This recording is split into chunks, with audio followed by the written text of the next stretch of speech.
창세기 17장.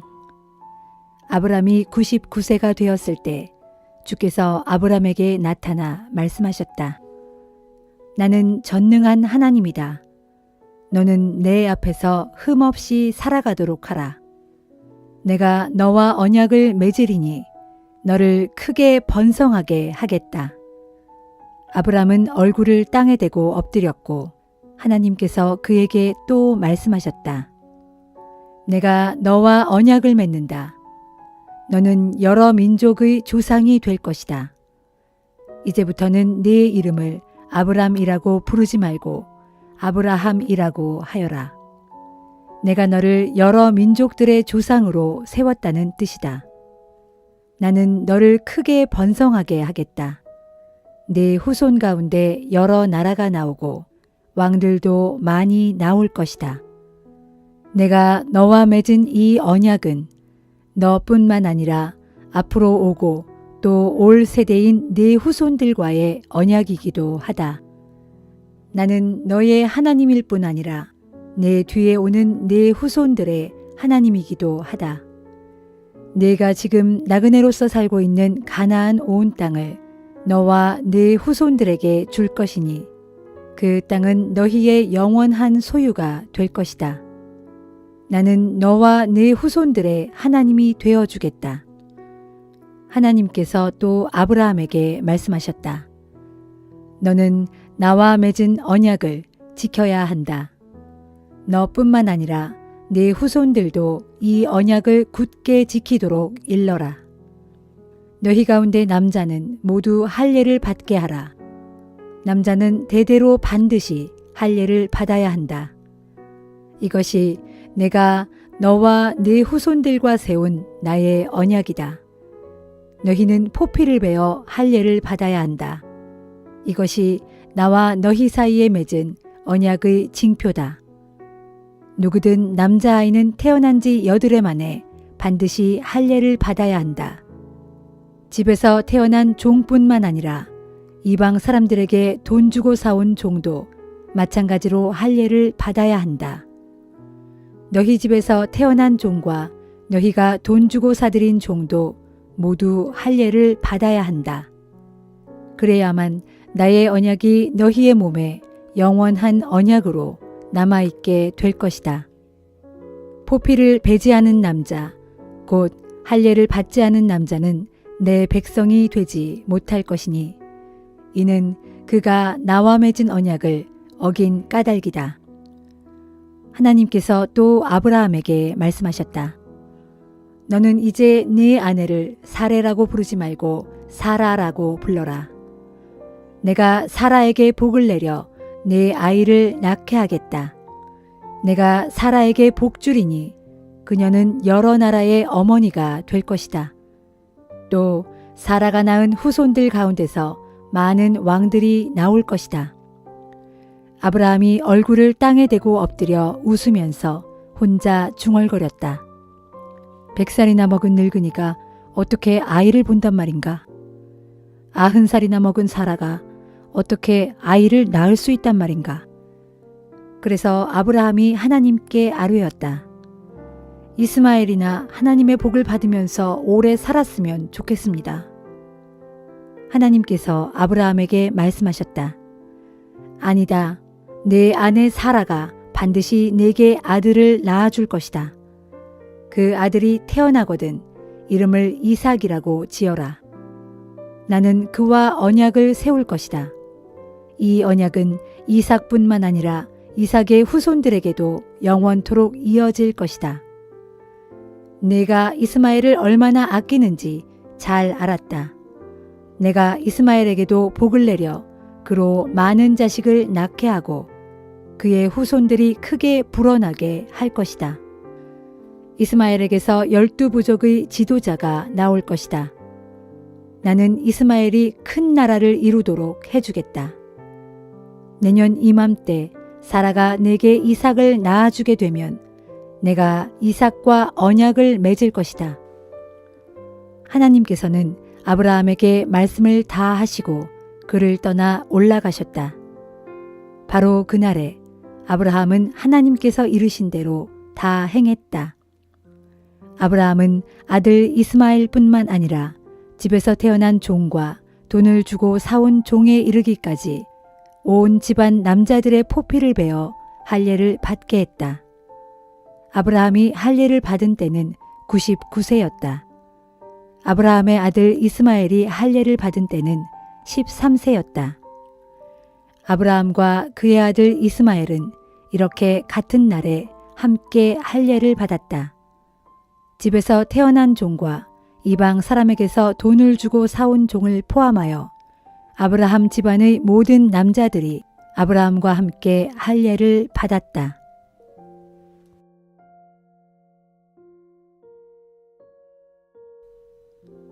마태복음 16장. 바리새파 사람들과 사두개파 사람들이 예수를 시험하려고 하늘에서 오는 기적을 보여달라고 요구하였다.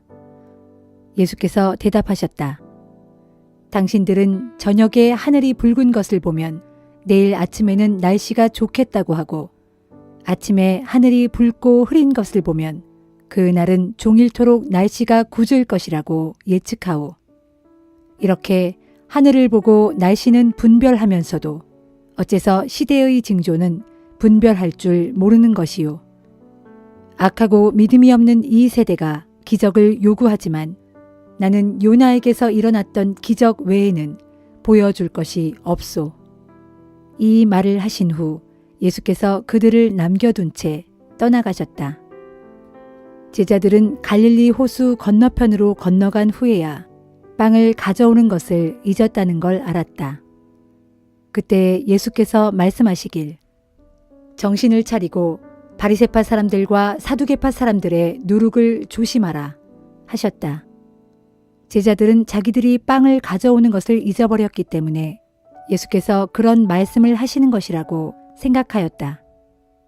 예수께서 제자들의 생각을 아시고 말씀하셨다. 믿음이 적은 자들아, 왜 먹을 것이 없다고 걱정하느냐? 너희가 아직도 깨닫지 못하느냐? 내가 빵 5덩어리로 5,000명이나 먹이지 않았느냐? 뿐만 아니라 다 먹고도 몇 광줄이나 남지 않았느냐? 또 내가 4,000명을 먹였을 때도 다 배불리 먹고도 얼마나 남았는지 기억하지 못하느냐? 그런데도 내가 먹을 것에 대해 말하였다고 생각하느냐? 다시 말하지만 바리새파 사람들과 사두개파 사람들의 누룩을 조심하여라. 그제야 제자들은 예수께서 말씀하신 누룩이 바리새파와 사두개파 사람들의 잘못된 가르침을 뜻한다는 것을 깨달았다.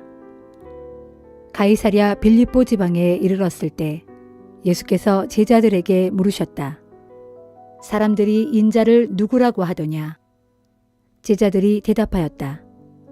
어떤 사람들은 세례 요한이라 하고 어떤 사람들은 엘리야라 하고 또 어떤 사람들은 예레미야나 예언자 중에 한 분이라고 합니다. 그러면 너희는 나를 누구라고 생각하느냐? 예수께서 다시 제자들에게 물으시자 시몬 베드로가 대답하였다.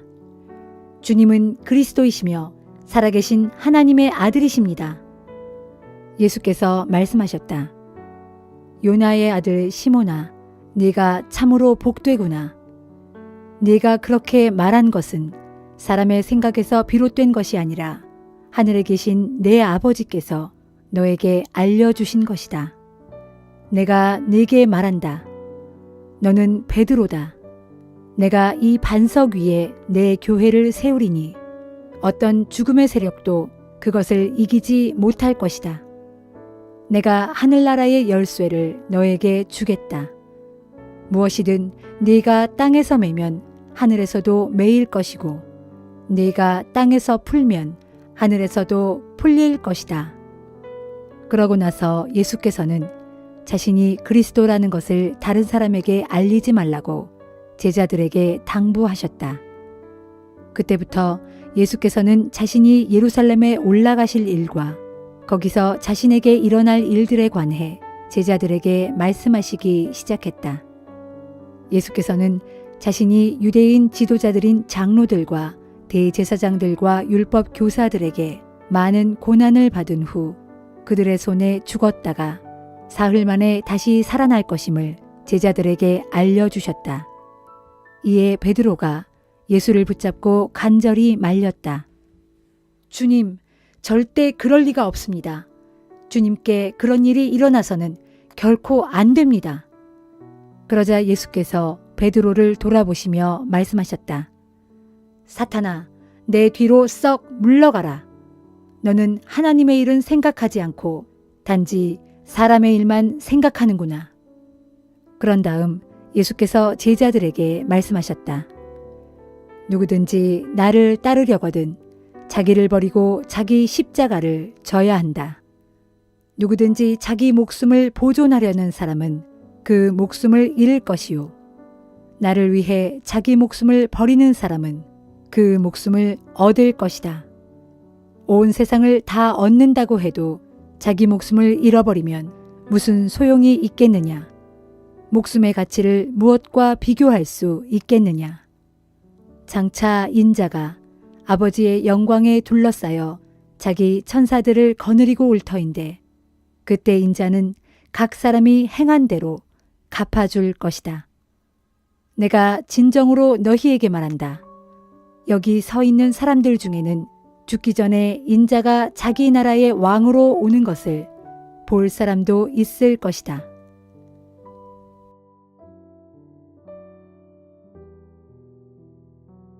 느헤미야 6장. 예루살렘 성벽이 재건되어 이제는 무너진 곳이 하나도 없게 되었다. 하지만 아직까지 성문의 문짝을 달지 못하고 있을 당시 우리의 대적들인 산발락과 도비야와 아라비아 사람 게셈과 그 밖의 사람들이 그 소식을 전해 들었다. 그때 산발락과 게셈이 내게 사람을 보내어 이렇게 전했다. 오시오, 우리가 오노 평야의 한 마을에서 서로 만나 이야기해 봅시다.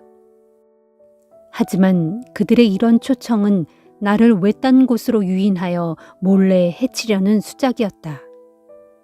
그래서 나는 그들에게 사절단을 보내어 이렇게 전했다. 나는 지금 한창 크고 중요한 공사를 진행하고 있어서 여기를 잠시라도 떠날 수가 없소. 어찌 일손을 놓고 당신들을 만나러 내려갈 수 있겠소. 그들은 4번씩이나 똑같은 전가를 나에게 보내왔고 그럴 때마다 나 역시 그들에게 똑같은 말로 대답했다. 마침내 산발랏은 5번째로 자신의 신복을 시켜 똑같은 메시지를 내게 보내왔다. 그런데 이번에는 봉하지 않은 채로 편지를 내게 보냈다. 그 편지에는 이렇게 적혀 있었다. 당신과 유다 사람들은 지금 반역을 꾀하고 있고 그런 연유로 성벽을 쌓아 올리고 있다는 소문이 온 세상에 널리 퍼졌소. 게셈도 그 소문이 사실이라고 나에게 확인해 주었소. 더구나 내게 보고된 바에 따르면 당신은 유다 사람들의 왕이 되려고 하며 심지어 예언자들까지 내세워 유다 땅에 다시 왕이 나타났다라는 소문을 온 예루살렘에 퍼뜨리게 했다는 이야기도 있으므로 나는 이 같은 사실을 페르시아 왕께 모두 보고할 것이오. 그러니 이 문제에 대해 우리가 직접 만나서 상의하도록 합시다. 하지만 나는 산발랏에게 이런 답변을 보냈다. 당신이 편지에 쓴 내용은 모두 거짓이오. 실제로는 전혀 근거가 없는 이야기들로 모두 당신의 머릿속에서 나온 모함일 뿐이오. 이렇게 그들은 우리와 싸우려고 온갖 시도를 다했다. 그렇게 하면 우리가 겁을 먹고 사기를 잃어 공사를 중단할 것으로 생각한 것이다. 하지만 나는 하나님께 이렇게 기도했다. 하나님, 제 손을 붙들어 주셔서 저로 강하게 하소서. 어느 날 나는 무헤다벨의 손자요 들라야의 아들인 예언자 스마야를 만나러 그의 집으로 찾아갔다. 그가 갑자기 문밖 출입을 전혀 하지 않고 있었기 때문이었다. 나를 보더니 그가 내게 말했다. 총독님, 우리가 얼른 하나님의 성전으로 들어갑시다. 성전 안에 성소로 들어가 성소 출입문을 걸어 잠그고 있읍시다. 오늘 밤 그 자들이 사람들을 보내 반드시 총독님을 살해하려 할 것입니다. 그러나 나는 스마야에게 이렇게 대답했다. 내가 왜 그들을 피해 도망을 가야 한단 말입니까? 나 같은 사람이 목숨을 구하겠답시고 감히 하나님의 성전 안으로 들어갈 수는 없는 노릇입니다. 나는 가지 않겠소. 그 순간 나는 스마야가 하나님의 영을 받고 말하는 것이 아니라는 것을 깨달았다. 사실 그때 그는 도비아와 산발랏에게 매수되어 나에 대해 그렇게 거짓을 예언한 것이다. 나의 대적들은 스마야를 매수하여 그를 통해 나에게 겁을 주어 나로 성전의 규범을 위반하는 죄를 짓게 함으로써 그 일을 빌미 삼아 나를 협박하고 비방하려고 계략을 꾸민 것이다.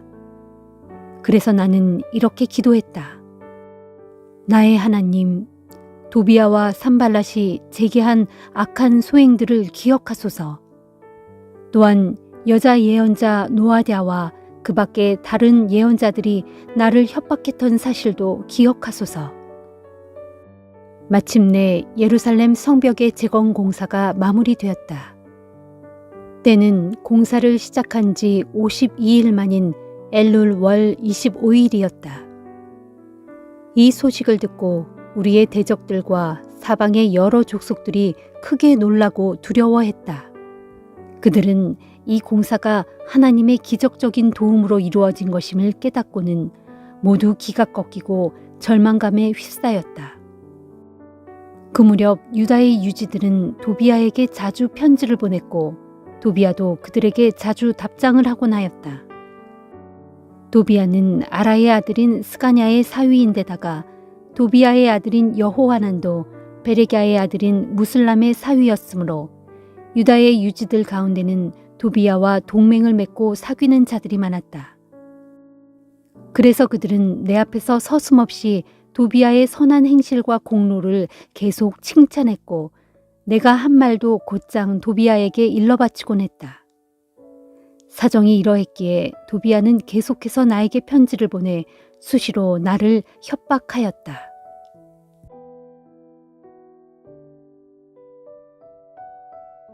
사도행전 16장. 바울은 더베에 들렀다가 루스드라로 갔는데 거기에서 디모데라는 제자를 만났다. 그의 어머니는 유대인으로서 믿는 자였고 그의 아버지는 헬라인이었다. 디모데는 루스드라와 이고디온에 사는 형제들에게 칭찬받는 사람이었다. 바울은 디모데를 전도 여행에 동참시키고 싶어서 그를 데려다가 할례를 행하였다. 그것은 유대인들을 고려한 행동인데 그 지역에 사는 유대인들이 디모데의 아버지가 헬라인이라는 것을 모두 알고 있었기 때문이었다. 바울 일행은 여러 도시를 두루 다니면서 예루살렘 교회에서 사도들과 장로들이 결의한 사항을 전달하였다. 각처의 교회들은 날이 갈수록 믿음이 튼튼해지고 신자들의 수도 점점 늘어갔다. 바울 일행은 부르기아와 갈라디아 지방을 그냥 거쳐갔다. 성령께서 아시아의 그 지방에서는 말씀 전하는 것을 막으셨기 때문이다. 그들이 무시아 지방 가까이에 이르러 북쪽의 비두니아 지방으로 들어가려고 하자 또다시 예수의 영, 곧 성령이 허락하지 않으셨다. 그래서 바울 일행은 무시아 지방을 지나쳐 드로아로 향했다. 그날 밤 드로아에서 바울은 환상을 보았다. 그것은 마케도니아 사람 하나가 서서 바울을 향해 이리로 건너와서 우리를 도와주십시오 하고 간청하는 환상이었다. 이 환상을 본 후 우리는 즉시 마케도니아 지방으로 떠날 준비를 했다. 하나님께서 그곳 사람들에게 복음을 전하게 하시려고 우리를 부르신 것으로 생각했기 때문이었다. 우리는 드로아에서 배를 타고 사무드라게로 직행하여 이튿날 네아폴리로 갔다. 또 거기에서 우리는 빌립보로 갔는데 빌립보는 마케도니아 국경에서 조금 들어간 곳에 위치한 로마의 식민지였다. 우리는 거기서 며칠을 지냈다. 안식일이 되자 우리는 성문 밖 강가로 나가서 유대인들이 모여 기도하는 처소가 있음직한 장소로 찾아갔다. 그리고 우리는 거기에 앉아 거기 모인 여자들에게 말씀을 가르치기 시작했다. 모인 여자들 가운데 두아디라 출신의 자색 옷감 장수 루디아라는 여인이 있었다. 그 여인은 오래전부터 하나님을 예배해 오고 있었다. 그때 주께서는 루디아의 마음을 열어주셔서 바울이 말하는 것을 다 받아들이게 하셨다. 바울의 가르침이 끝나자 루디아는 온 집안 식구들과 함께 세례를 받고 나서 말했다. 저를 주님의 참된 신도로 여기신다면 제 집에 오셔서 묵도록 하십시오. 그 여자가 간곡하게 청했으므로 우리는 그 초대를 기꺼이 받아들였다. 한 번은 우리가 기도하는 장소로 가다가 귀신 들려서 점을 치는 여종 하나를 만났다. 그 여종은 점을 쳐서 자기 주인들에게 많은 돈을 벌어주고 있었다. 그 여종이 바울과 우리를 따라오면서 외쳤다. 이분들은 지극히 높으신 하나님의 종들로 여러분들에게 구원의 길을 전하고 있습니다. 그 여자가 매일같이 우리를 따라다니며 그렇게 외치고 다니자 바울이 더 이상 참지 못하고 그 여자에게 붙어있는 귀신을 향해 호통을 쳤다. 예수 그리스도의 이름으로 내게 명령한다. 이 여자에게서 당장 나가라. 바로 그 순간 귀신이 그녀에게서 나갔다. 그러자 그 여종의 주인들은 이제 밥벌이할 희망이 사라져 버린 것을 알고는 바울과 실라를 붙잡아 광장에 있는 법정으로 끌고 갔다. 그들은 빌립보 성읍의 치환관들 앞에 바울과 실라를 세워놓고 말했다. 이 사람들은 유대인들로 우리 도시를 아주 소란하게 만들고 있습니다. 또 이 사람들은 우리 로마인들이 받아들일 수 없는 부당하고 불법적인 관습들을 선전하고 가르칩니다. 그 말을 듣고 모여있던 사람들이 다 함께 합세하여 바울과 실라에게 욕설을 퍼부었다. 그러자 치안관들이 부하들에게 명령하기를 바울과 실라의 옷을 벗기고 그들에게 매질을 가하라고 하였다. 부하들은 바울과 실라에게 심하게 매질을 가한 후 감옥에 던져놓고는 간수에게 그들을 단단히 지키라고 명령했다. 간수는 바울과 실라를 감옥의 제일 안쪽에 있는 깊숙한 감방에 가두고 그들의 발에 착고를 단단히 채웠다. 한밤중이었다. 바울과 실라는 주께 기도하면서 찬송을 불렀고 다른 죄수들은 그 찬송 소리를 듣고 있었다.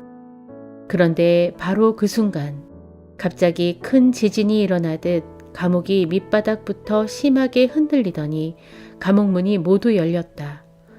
그리고 죄수들을 묶어두었던 쇠사슬이 스르르 다 풀렸다. 간수가 잠에서 깨어 감옥 문이 다 열려 있는 것을 보고는 죄수들이 모두 도망친 줄로 생각하고 칼을 빼어 자결하려고 했다. 그때 바울이 간수에게 소리쳤다.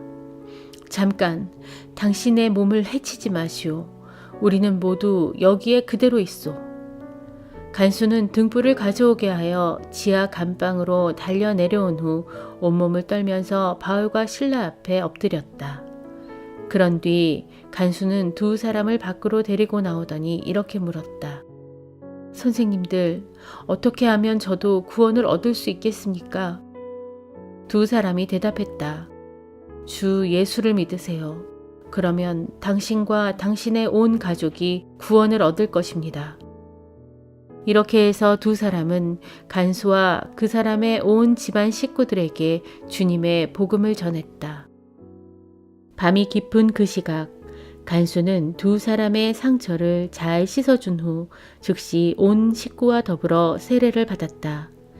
간수는 두 사람을 자기 집으로 데려다가 정성껏 음식을 대접하였다.